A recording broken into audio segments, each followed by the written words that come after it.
Vamos a jueves 29 de febrero de 2024, se acaba el mes, otro día de viento, sobre todo en la costa, sobre todo en Baleares, en estas primeras horas.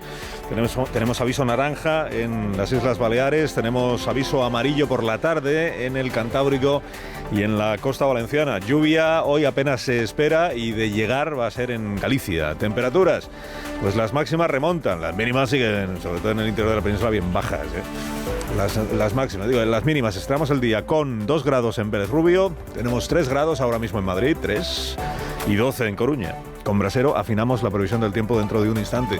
La selección española, que es campeona de la Liga de las Naciones, de la Nations League, campeón, la selección española femenina, que venció ayer en Sevilla, derrotó a la selección francesa, que aparece en las portadas de todos los periódicos, o de casi todos los periódicos, las campeonas del mundo. Y de fútbol masculino, pues esta noche 9:30, acuérdese que tenemos la semifinal que queda por resolver de la Copa del Rey. El Atlético de Madrid, que busca darle la vuelta a la eliminatoria en San Mamés y meterse en la final de Copa, apeando al Athletic, que ganó el partido de ida en el Metropolitano. Les está esperando el Mallorca, que es quien ya se ha clasificado. Bueno, 3 historias para empezar el día. El caso Koldo, que empieza a ser el caso Aldama. El papel del conseguidor y supuesto comisionista Víctor Aldama, o Víctor de Aldama, se va revelando como crucial no solo para las mascarillas, también para la relación entre Air Europa y el equipo de Ábalos. Cobraba el asesor de Air Europa y a la vez tenía, según los investigadores, pase especial en el ministerio.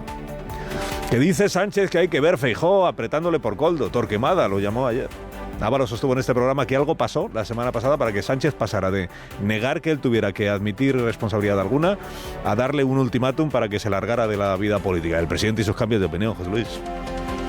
Y la viuda del opositor Navalny, que alecciona al Parlamento Europeo sobre Putin, líder de una banda de gángsters, un monstruo, dijo, y pide ideas nuevas para acabar con el régimen putiniano. Pidió a los europarlamentarios que ayuden más activamente a la oposición rusa.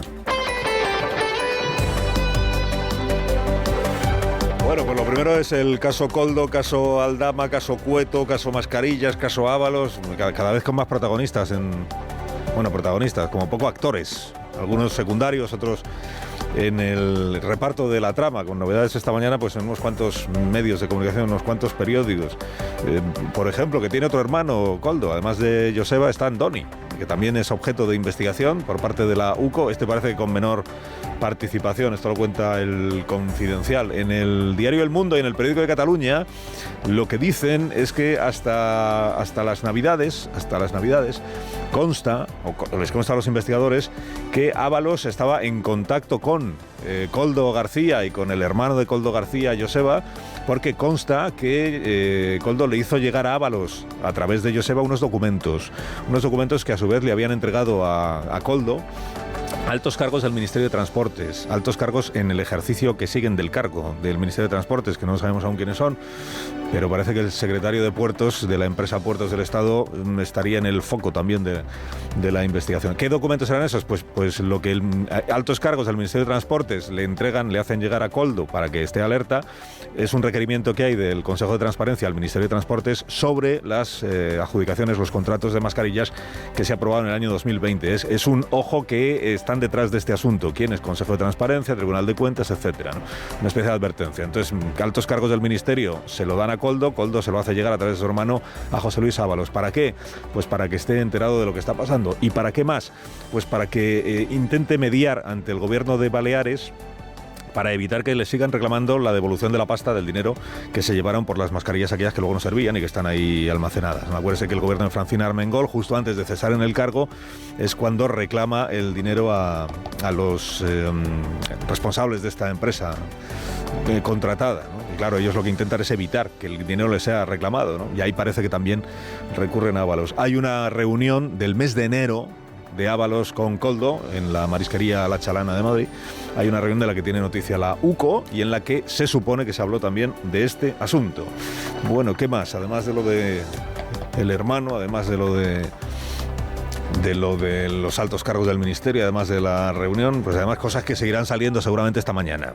cosas que seguirán saliendo seguramente esta mañana, novedades que se irán produciendo. Bueno, ayer en este programa estuvo el señor Ábalos durante casi una hora, estuvimos pues, preguntándole cosas y escuchando sus respuestas, entre ellas sobre el tal Víctor Aldama o Víctor de Aldama, que es el presidente del Zamora, es el que es cónsul honorario de Georgia, es el que estaba contratado por Air Europa para intentar abrir caminos. Hoy dice alguna información que, entre otras misiones, la que tenía era intentar que el gobierno de Venezuela abonara la deuda que tiene con la compañía Air Europa. O sea, digamos que él se ofrecía para hacer determinadas gestiones. Yo conozco gente, estas cosas. Oye, le pagaban, durante algunos meses le estuvieron pagando 10.000 euros al mes, que no es poca cosa. Bueno, Ábalos en este programa ya habló, porque le pregunté yo, sobre Víctor de Aldama y habló de la relación de este ciudadano con Air Europa, que fue una empresa rescatada por el gobierno de España en aquel año 2020. Y en efecto fue el propio ministro, aunque le quitó importancia al asunto, el que confirmó que él sabía que Aldama trabajaba para Air Europa. El ministerio pasa un montón de gente, de proveedores, es un ministerio inversor y entonces pues todas las grandes compañías mantienen la relación, pero son las relaciones de empresas que cooperan, colaboran, pero eso no significa que tú tengas que actuar irregularmente, porque todos los actos de la administración son reglados y deben ser conforme a derecho. También el señor Ábalos, que fíjate con la cantidad de dinero que se mueve en el Ministerio de Transportes, entre adjudicaciones, el presupuesto que tiene para infraestructura, las relaciones con las empresas, que al final le están buscando las cosquillas a él por un tema que él entiende que es un tema menor en cantidad de dinero, que es lo de las mascarillas, ¿no? La verdad es que de la conversación con Ábalos quedaron dos cosas claras. Una es su poco deseo de soliviantar o incomodar a Koldo.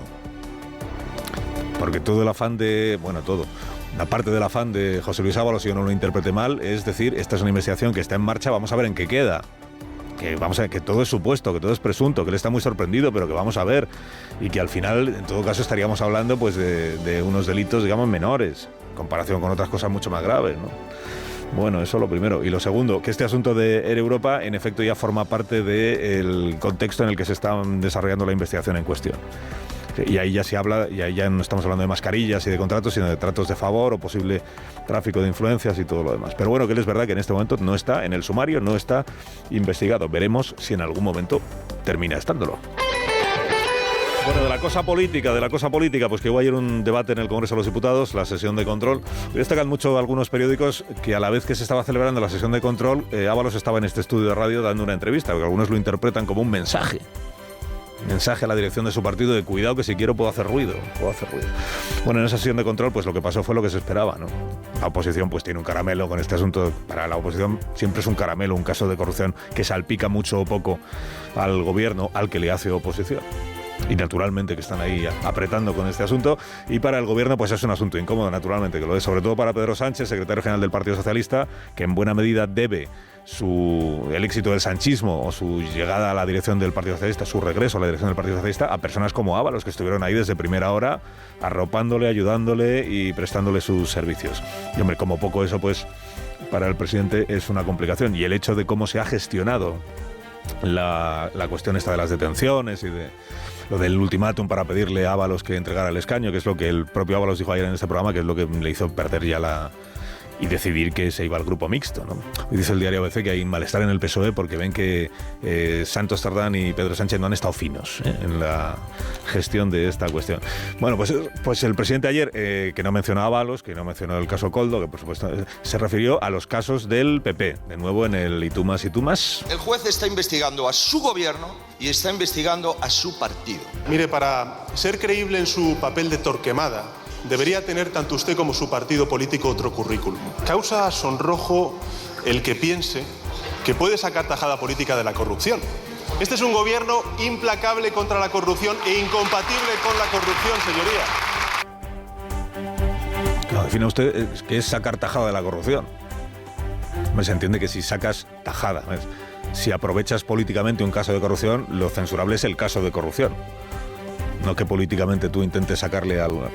Que el propio Sánchez sacó partido e hizo bien de la corrupción del PP, de la Gürtel y de la sentencia y de lo que decía la sentencia sobre Rajoy. Le sacó partido político, presentó una moción de censura y eso le hizo presidente del gobierno, pero el problema no era que le sacara partido él, el problema era la cuestión de la Gürtel y la manera en la que el PP en su día había gestionado o mirado para otro lado con el asunto, el escándalo de corrupción gürteliano. Muy destacado también en los periódicos de esta mañana, luego lo contaremos, lo de Ursula von der Leyen, presidenta de la Comisión Europea. Usted que Macron el otro día dijo que igual habría que empezar a pensar en enviar tropas europeas a Ucrania, la guerra en Ucrania. Que hay un run desde hace tiempo de altos cargos de las instituciones europeas que dice, ojo, a ver si Putin al final nos la va a liar del todo y vamos a tener una guerra abierta entre Rusia y la Unión Europea o algún país de la Unión Europea. Ojo que nuestra sociedad, la sociedad de los países europeos, no está mentalizada para esa cuestión. Un poco por ahí va la señora von der Leyen ayer en esta intervención en la que, entre otras cosas, sugirió hacer un poco lo que se hizo durante la pandemia para la compra de mascarillas, que es pongámonos todos de acuerdo y el dinero que estamos retirándole a Rusia por el asunto de las sanciones lo podemos utilizar a la compra de munición que sigue necesitando el ejército ucraniano. Insistamos a nuestros ciudadanos de la Unión Europea, insistámosles en esta idea de que la guerra es una posibilidad, que ojalá no se produzca, pero que como posibilidad naturalmente que existe. Además de eso, en el Parlamento Europeo ayer, la intervención de la viuda de Navalny, el opositor ruso, llamando a los eurodiputados y a las instituciones europeas a abrir los ojos ante lo que realmente es el régimen ruso. Si de verdad quieren derrotar a Putin, tienen que ser innovadores, dejen de ser aburridos. You have to stop being boring. Se ha enterrado en Moscú Navalny y ha dicho a su viuda que no sabe si el Kremlin dejará que ese funeral se desarrolle de manera pacífica. Alsina en Onda Cero.